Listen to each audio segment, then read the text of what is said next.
Un texto fuera de contexto es un pretexto.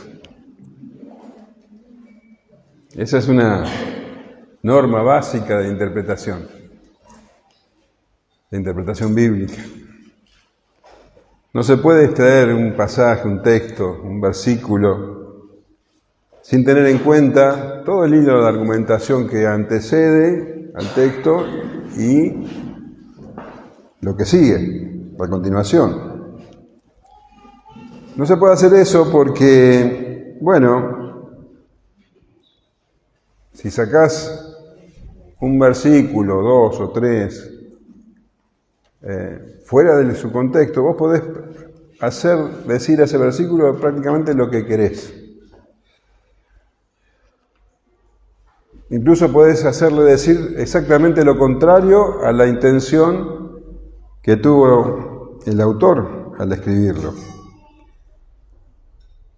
Manipular la palabra de Dios es tremendo, es un pecado aberrante, pero es muy fácil.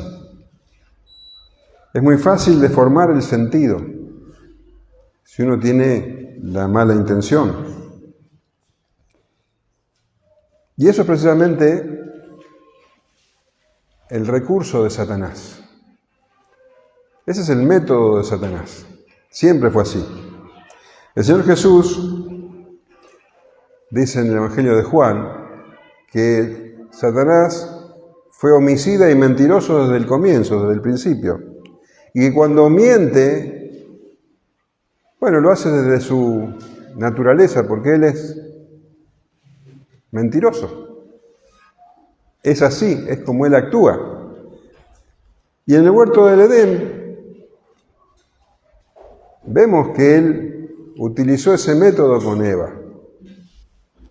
El Señor había dicho a Adán, y lo leemos en Génesis 2:16, dice así: y mandó Jehová Dios al hombre diciendo: de todo árbol del huerto podrás comer, mas del árbol de la ciencia del bien y del mal no comerás, porque el día que de él comieres ciertamente morirás. Esto fue lo que le dijo el Señor a Adán, que podía comer de todos los árboles del huerto menos de ese, del árbol del conocimiento del bien y del mal. Pero tiempo después, Eva estaba sola y se le acerca la serpiente, y fíjate cómo tergiversó la palabra de Dios para hacer tropezar a Eva.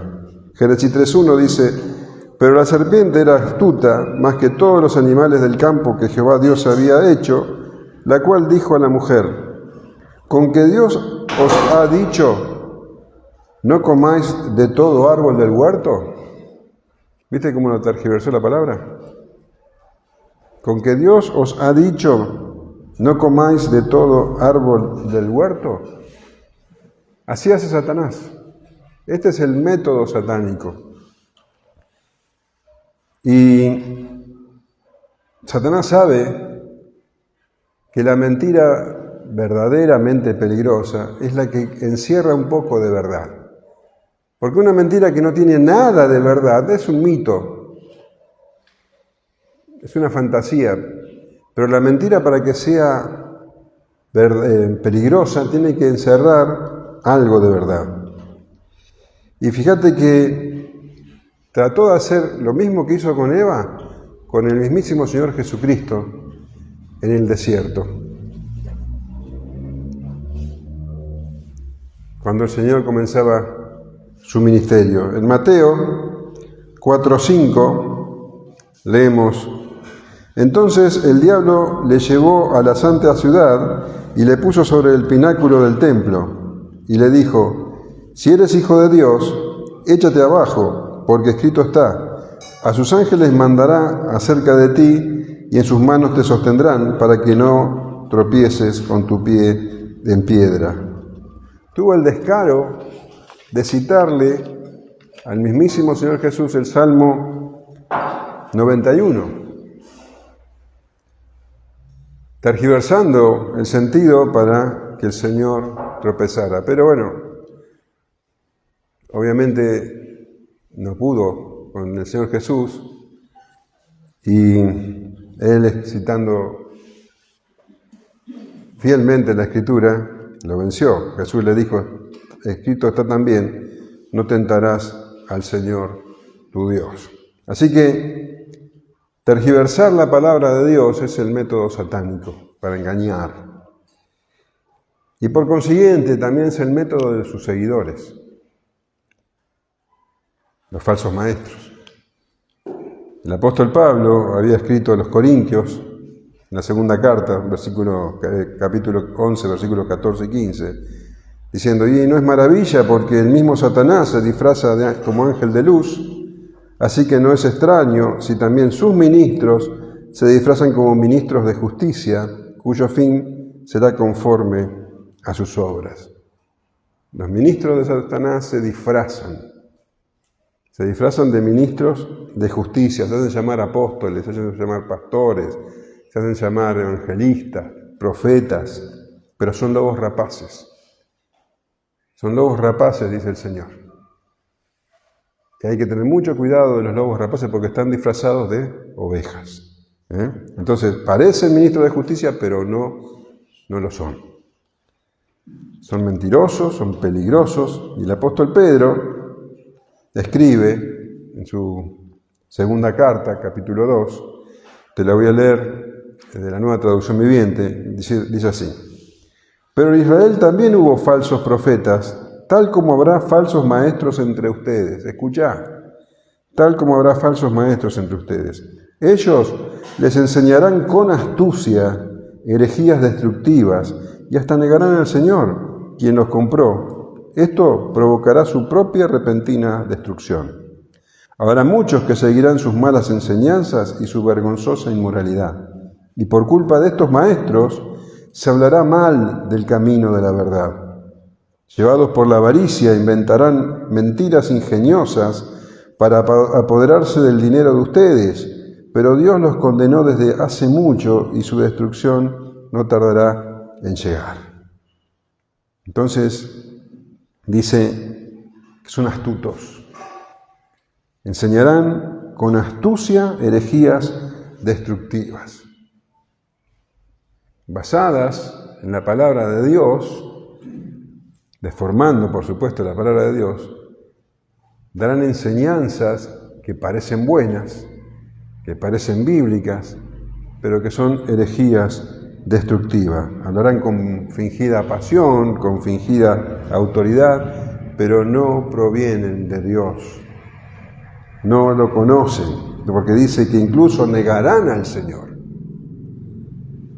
Y podemos pensar que la gente no les va a creer, no pueden caer en semejantes engaños. Pero ¿qué dice Padre Pedro?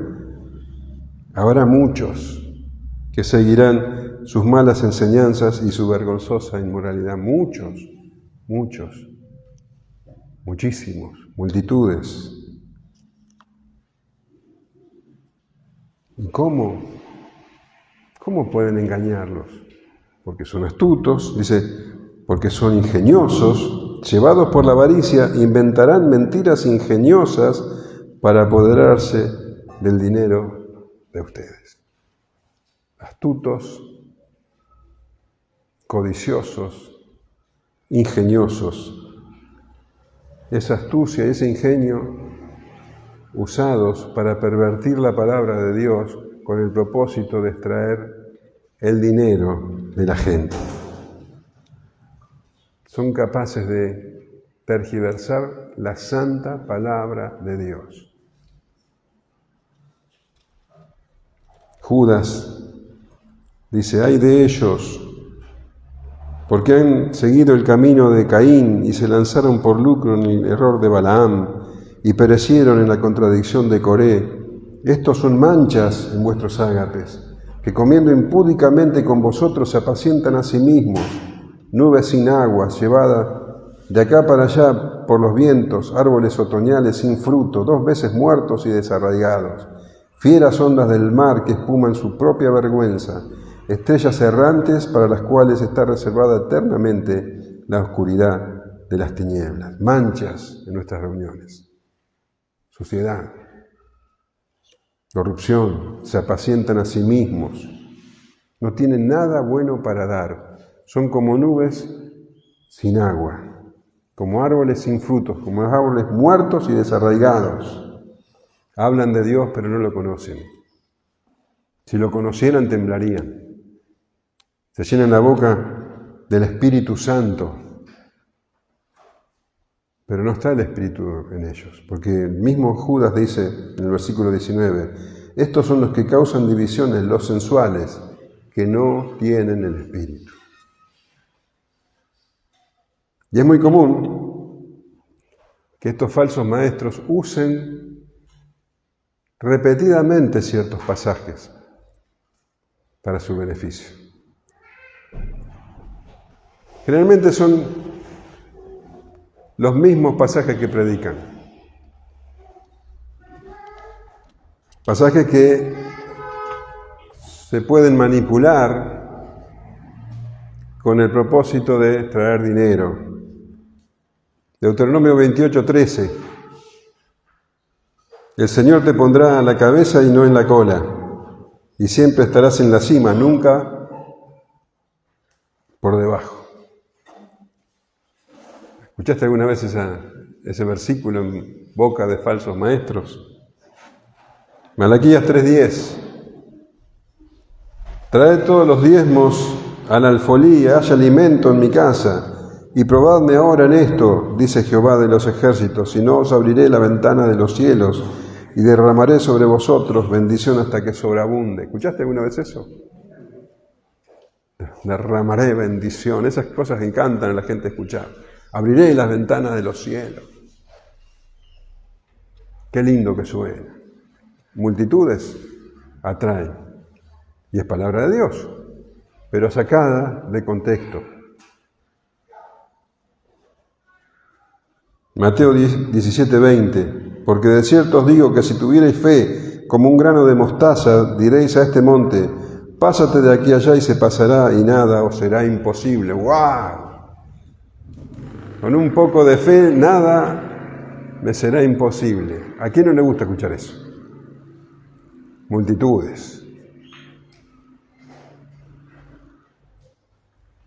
Segunda de Corintios 9:6, pero esto digo, el que siembra escasamente también se segará escasamente, y el que siembra generosamente, generosamente también segará. Es palabra de Dios, está escrito, pero sacada de contexto y usada para extraerle el dinero a las personas.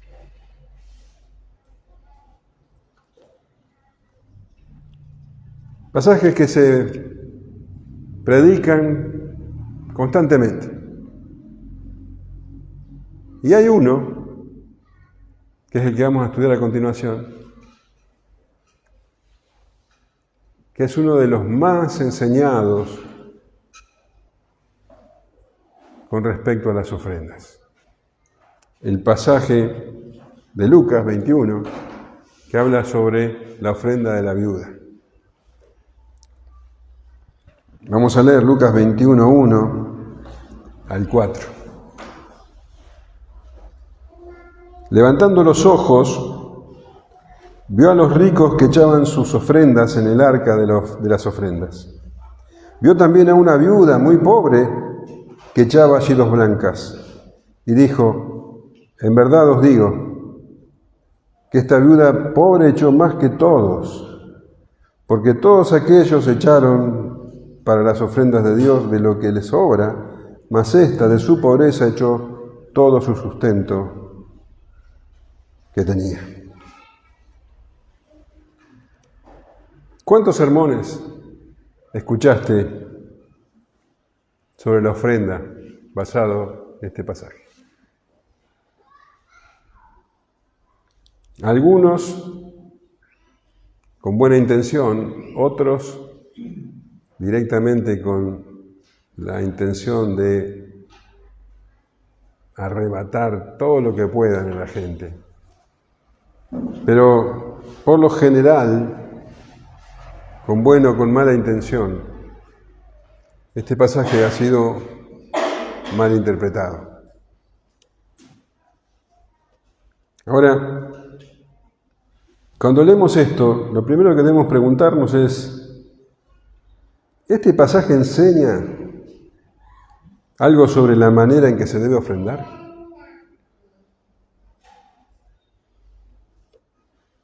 La mayoría de las predicaciones hacen hincapié en lo sacrificial de la ofrenda. Por lo general, se exalta, se pondera la fe de la viuda, que no se guardó nada. Ella lo dio todo. Y como lo dio todo, seguramente Dios la va a recompensar. ¿Dice eso la Escritura? ¿Dice algo sobre que Dios la va a recompensar? También hay quien enfoca en la actitud de la viuda. Y bueno, seguramente la viuda ofrendó de manera alegre, desinteresada, como una expresión de su amor a Dios. ¿Dice eso? ¿Dice algo sobre la actitud de la viuda? ¿Sobre su amor y sobre su desinterés? ¿Dice algo? Y otros dicen, bueno, la viuda dio todo y esa es la ofrenda que agrada a Dios. No como los ricos que no dieron todo lo que tenía. Esa clase de ofrenda no le agrada a Dios, pero la viuda dio todo, esa es la ofrenda que agrada a Dios.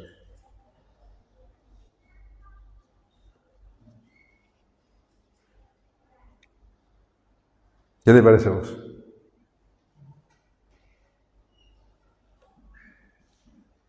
La pregunta es, ¿de dónde sacan esas enseñanzas? ¿Están escritas? ¿El texto lo dice? A ver, el Señor está enseñándonos un principio que debemos seguir a raíz de este texto. Dice, por ejemplo, hagan ustedes lo mismo, elogia a la mujer. El Señor se levanta y le dice, como muchas veces he dicho, ¿tu fe te ha salvado? O algo así.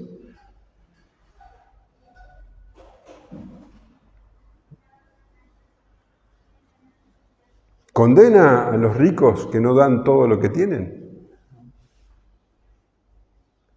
Todo lo que se enseña sobre la ofrenda, en base a este texto, es lo que agrega el predicador. Lo que el predicador induce, supone, pero no está escrito. No hay ninguna enseñanza aquí sobre la manera de ofrendar, ni sobre la fe, ni sobre la actitud, ni sobre dar todo.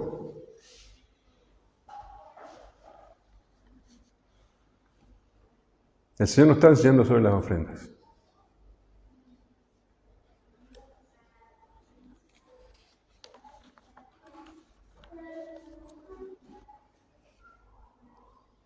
El que saca esa clase de interpretación es que no hacen caso al contexto. Sacan el texto de su contexto y establecen un pretexto.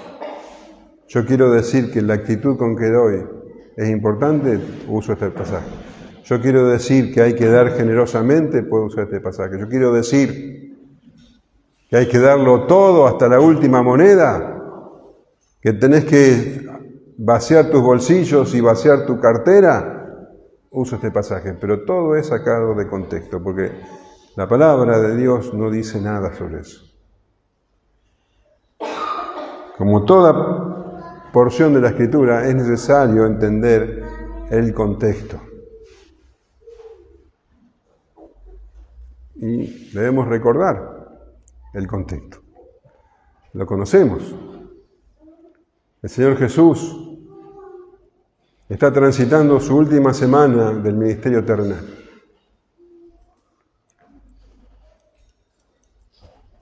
El domingo había entrado en Jerusalén.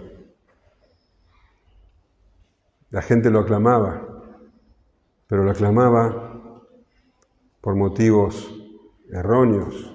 Esa misma gente que ahí lo aclamaba iba a gritar pocos días después, que lo crucifiquen. Ese domingo a la tarde el Señor entró en el templo y dice que miró todo lo que había. Así lo leemos en Marcos 11:11. Y entró Jesús en Jerusalén y en el templo, y habiendo mirado alrededor todas las cosas, como ya anochecía, se fue a Betania con los 12. Entró al templo de tarde y miró todo, contempló todo lo que había. ¿Vos crees que el Señor se agradó de lo que vio? ¿Sabés lo que vio el Señor? Que habían convertido el templo, que debía ser casa de oración, en una cueva de ladrones. La religión judía estaba completamente pervertida. No hizo nada porque era tarde, pero al día siguiente volvió. Y leemos en el versículo 15, vinieron pues a Jerusalén y entrando Jesús en el templo, comenzó a echar afuera a los que vendían y compraban en el templo y volcó las mesas de los cambistas y las sillas de los que vendían palomas y no consentía que nadie atravesase el templo llevando utensilio alguno. Y les enseñaba diciendo, ¿no está escrito mi casa será llamada casa de oración para todas las naciones? Mas vosotros la habéis hecho cueva de ladrones.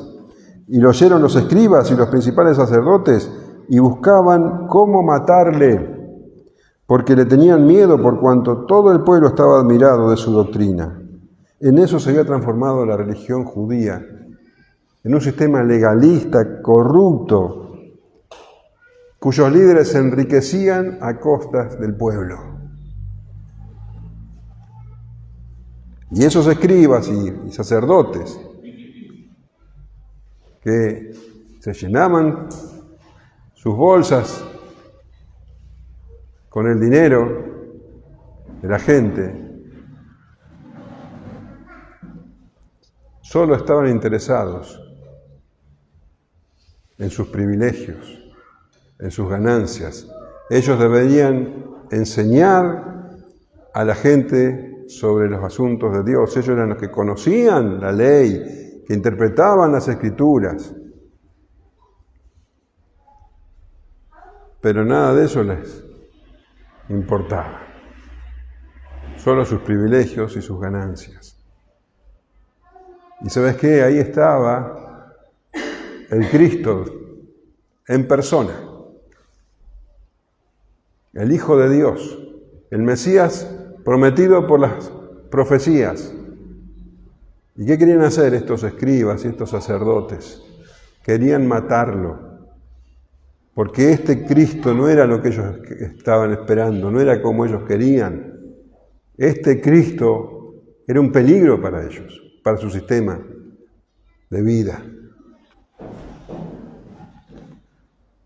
Los 2 días siguientes fueron 2 días muy extenuantes, de mucha confrontación, porque estos escribas, estos fariseos, estos sacerdotes,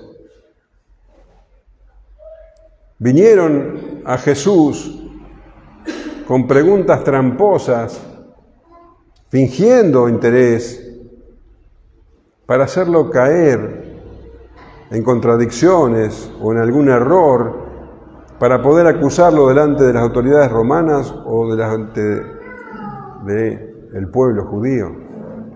Pero no pudieron lograrlo. Quedó bien claro que eran unos hipócritas y que el Señor Jesús tenía toda la sabiduría. Finalmente,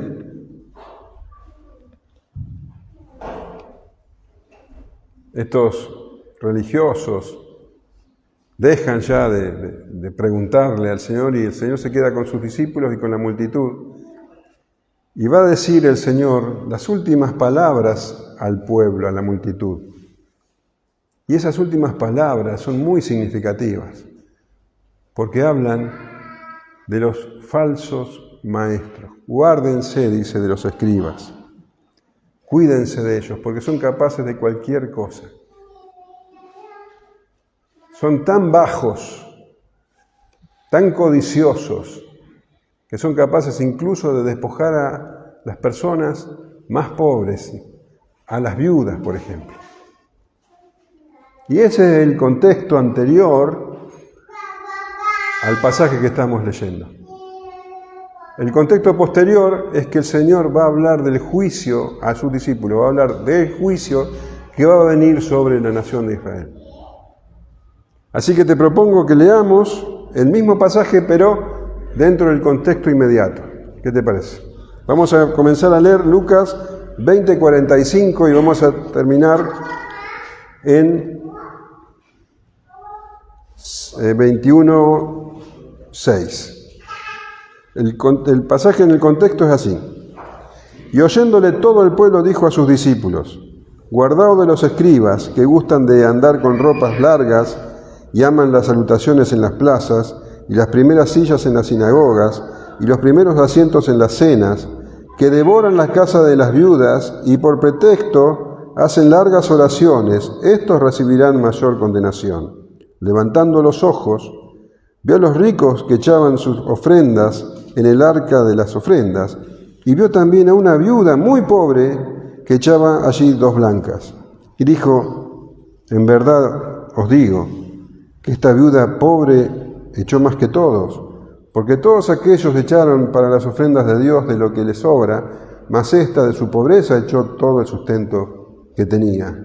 Y a unos que hablaban de que el templo estaba adornado de hermosas piedras y ofrendas votivas, dijo: en cuanto a estas cosas que veis, días vendrán en que no quedará piedra sobre piedra que no sea destruida. Y ahí comienza todo un discurso a sus discípulos sobre lo que ocurrirá con la nación de Israel. Juicio,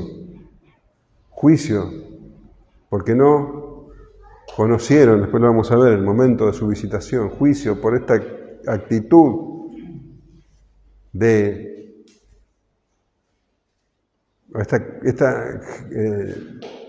obedecer a una religión muerta y hueca, negando al Mesías. Juicio que se desataría en el año 70 y que continuaría hasta nuestros días, hasta que el Señor venga. Y Jerusalén iba a ser destruida y el pueblo de Israel iba a ser disperso.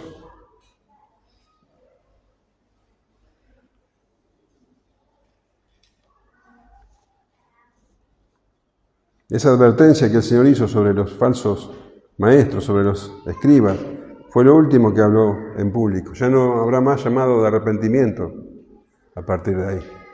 Ya había dicho todo lo que tenía que decir, solo lo haría con sus discípulos. A la gente les advirtió: no confíen en ellos, no confíen en los escribas, no confíen en estos falsos maestros. Son capaces de cualquier cosa, son capaces de devorar la casa de las viudas, son capaces de dejarlas sin nada, de quitarles todo. Y como pretexto, aparentarán ser muy espirituales, harán largas oraciones. Son ministros de Satanás disfrazados de ministros de justicia. Dice el Señor: estas personas recibirán mayor condenación.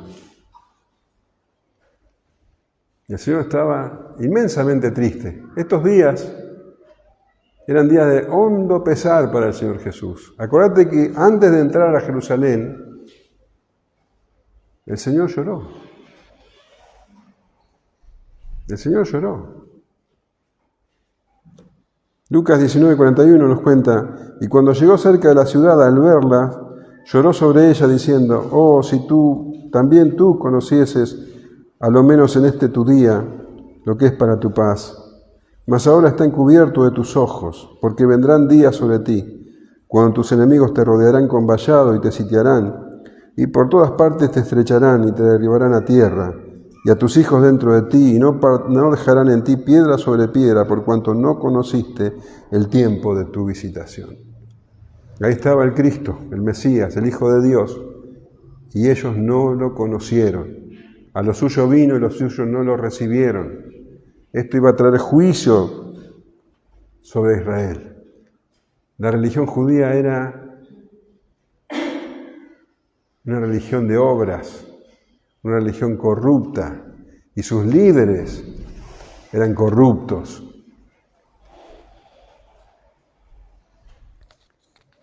Y el Señor, cansado físicamente, después de haber discutido 2 días con los líderes religiosos, después de haber hablado en público, dice, levantando los ojos, vio a los ricos que echaban sus ofrendas en el arca de las ofrendas.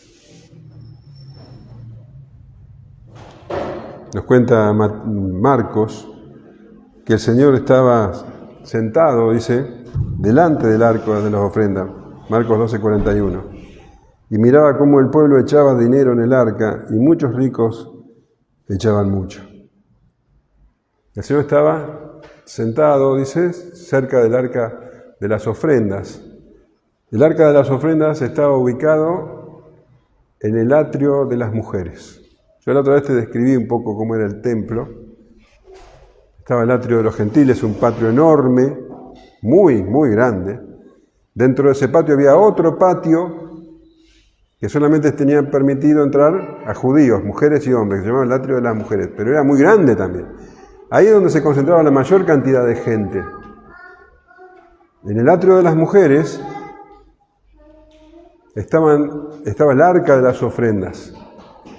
Y el arca de las ofrendas eran 13 cofres de madera grandes y que tenían una boca como una trompeta. ¿Te haces una idea?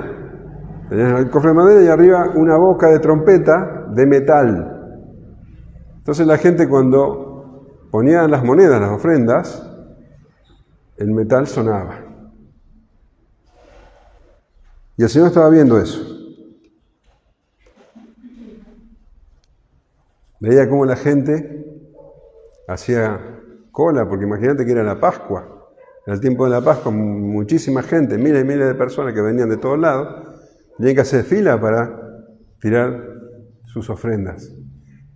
Y se escuchaba el ruido, ¿no? El Señor había dicho que cuando vos des una ofrenda o una limosna, no lo hagas en público. Eso lo dijo en el Sermón del Monte, Mateo 6:1, dice, guardaos de hacer vuestra justicia delante de los hombres, para ser vistos de ellos. De otra manera no tendréis recompensa de vuestro Padre que está en los cielos. Cuando des limosna, no hagas tocar trompeta delante de ti como hacen los hipócritas en las sinagogas y en las calles para ser alabados por los hombres. De cierto os digo que ya tienen su recompensa. Mas cuando tú des limosna, no sepa a tu izquierda lo que hace tu derecha, para que sea tu limosna en secreto, y tu Padre que ve en lo secreto te recompensará en público. Pero ahí estaban esta gente haciendo fila, haciendo cola, para entregar su dinero a Dios. Pero resulta que Dios estaba ahí en persona. Y ellos no conocieron el tiempo de su visitación. Ellos estaban pensando que servían a Dios tirando su dinero en las arcas del templo. ¿Y con qué motivación? ¿Qué era lo que los llevaba a ofrendar? Bueno, la obediencia a la ley, a las tradiciones. También habría la intención de buscar la bendición de Dios. Algunos lo harían también con cierto temor, otros también con el ánimo de que los demás los vean. Montones de motivaciones. Ninguna era el amor a Dios. Porque no se puede amar a Dios sin amar al Hijo. Ahí estaba el Hijo y nadie lo miraba. Ahí estaba el Hijo sentado, cansado, mirando con tristeza cómo estas personas tiraban su dinero creyendo que estaban sirviendo a Dios. Ahí estaba el Hijo mirando cómo toda esa gente servía a una religión hueca, muerta, corrupta. Ya les había dicho todo lo que tenía que decirles. Ya había dicho todas las señales necesarias.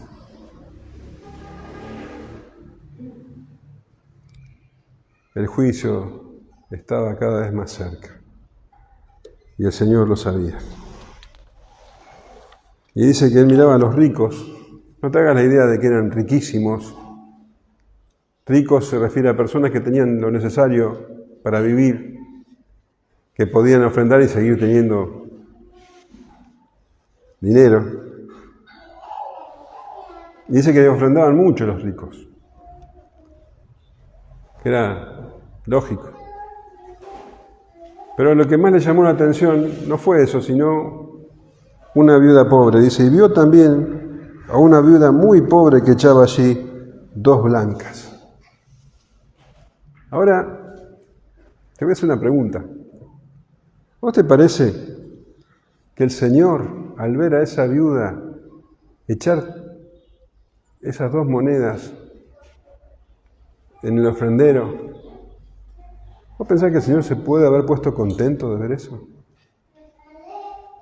¿Vos pensás que el Señor se alegró al ver cómo esa mujer tiraba todo lo que tenía en función de una religión falsa, muerta, para que los líderes, a quienes esa mujer no le importaban, reciban sus ganancias? El Señor no se alegró de eso. Esa mujer no era un ejemplo de nada. Esa mujer era una víctima de ese sistema corrupto. Esa mujer era la confirmación exacta de lo que había dicho hace un ratito, que los escribas eran capaces de devorar las casas de las viudas, de dejarlas sin nada. Eso es lo que hacen los falsos maestros. ¿Puede pensarse que hay algo de bueno en quitarle todo lo que tiene a una mujer sola, viuda? ¿Vos te alegrarías al ver algo así? ¿Vos te ponés contento cuando te enterás que alguien dio todo lo que tenía a un falso maestro de la prosperidad o cualquier religión que sea? ¿Vos te ponés contento cuando escuchás que en iglesias de Punta Alta le dicen a la gente vacíen sus bolsillos, vacíen sus carteras, dejen todo lo que tienen porque Dios los va a prosperar? ¿Vos te ponés contento? Que la gente dé todo para una religión falsa, para que los falsos maestros se enriquezcan.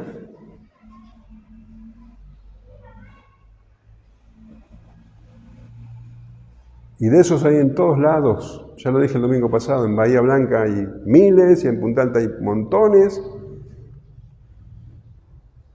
que usan este pasaje para sacar a la gente lo último que tienen. ¿Quién podría alegrarse de ver algo así? De ver cómo se aprovechan de la gente, por temor, por prometer alguna bendición, por cumplir con la ley. ¿No escuchaste nunca de gente que está enferma o que tiene un familiar enfermo y que da hasta lo último, hasta lo que estaba destinado para remedios, porque estos falsos maestros le piden que den todo? ¿Quién se puede alegrar de algo así? El Señor Jesús no. ¿Qué clase de religión permite y alienta que alguien deje todo lo que tenga hasta lo último, para que se quede incluso sin poder comer? ¿Qué clase de perversión tiene un alma que se aprovecha así de la gente?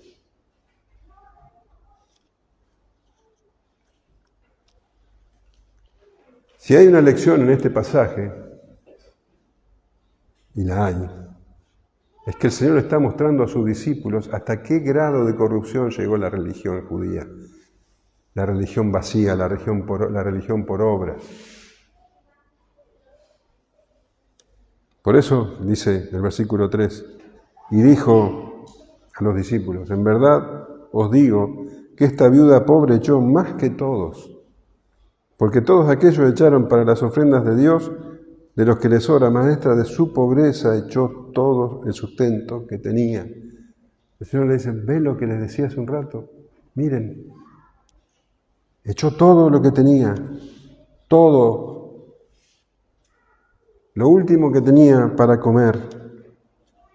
De acuerdo a la religión, esa mujer se iba a ir a su casa a morirse, porque ya no tenía nada para comer y a nadie le importaba.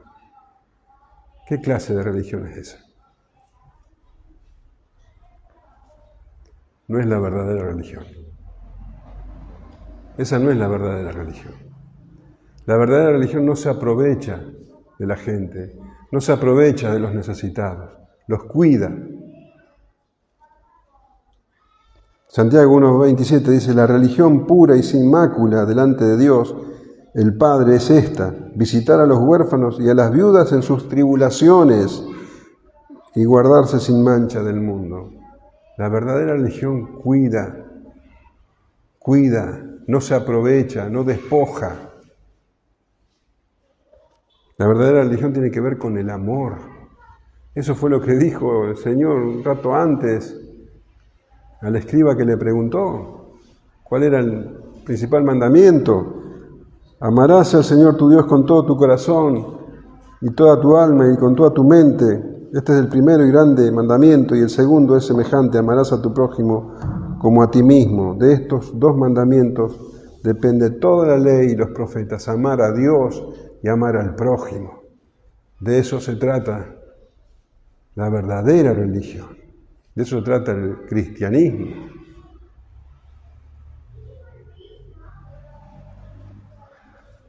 Amar a Dios y amar al prójimo. Y dejó bien claro Juan en su carta que no se puede decir que amás a Dios si no amás a tus hermanos, si no cuidás a tus hermanos. 1 Juan 4:20 dice, si alguno dice yo amo a Dios y aborrece a su hermano, es mentiroso. Pues el que no ama a su hermano, a quien ha visto, ¿cómo puede amar a Dios a quien no ha visto? Y nosotros tenemos este mandamiento de Él, el que ama a Dios, ame también a su hermano. La falsa religión no tiene amor. Los falsos maestros utilizan el método de Satanás para aprovecharse de la gente, manipulan las escrituras para aprovecharse de la gente. El apóstol Pablo escribió en los Filipenses, porque por ahí andan muchos, de los cuales os dije muchas veces, y aún ahora lo digo llorando, que son enemigos de la cruz de Cristo, el fin de los cuales será perdición, cuyo Dios es el vientre y cuya gloria es su vergüenza, que solo piensan en lo terrenal.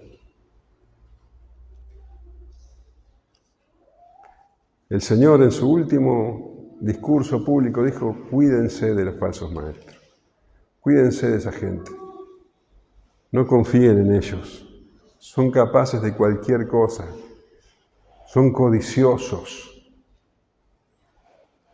y orgullosos, solo piensan en sí mismos, solo piensan en lo terrenal. Y fíjate vos, cómo incluso este pasaje que los denuncia, este pasaje que los expone en su bajeza,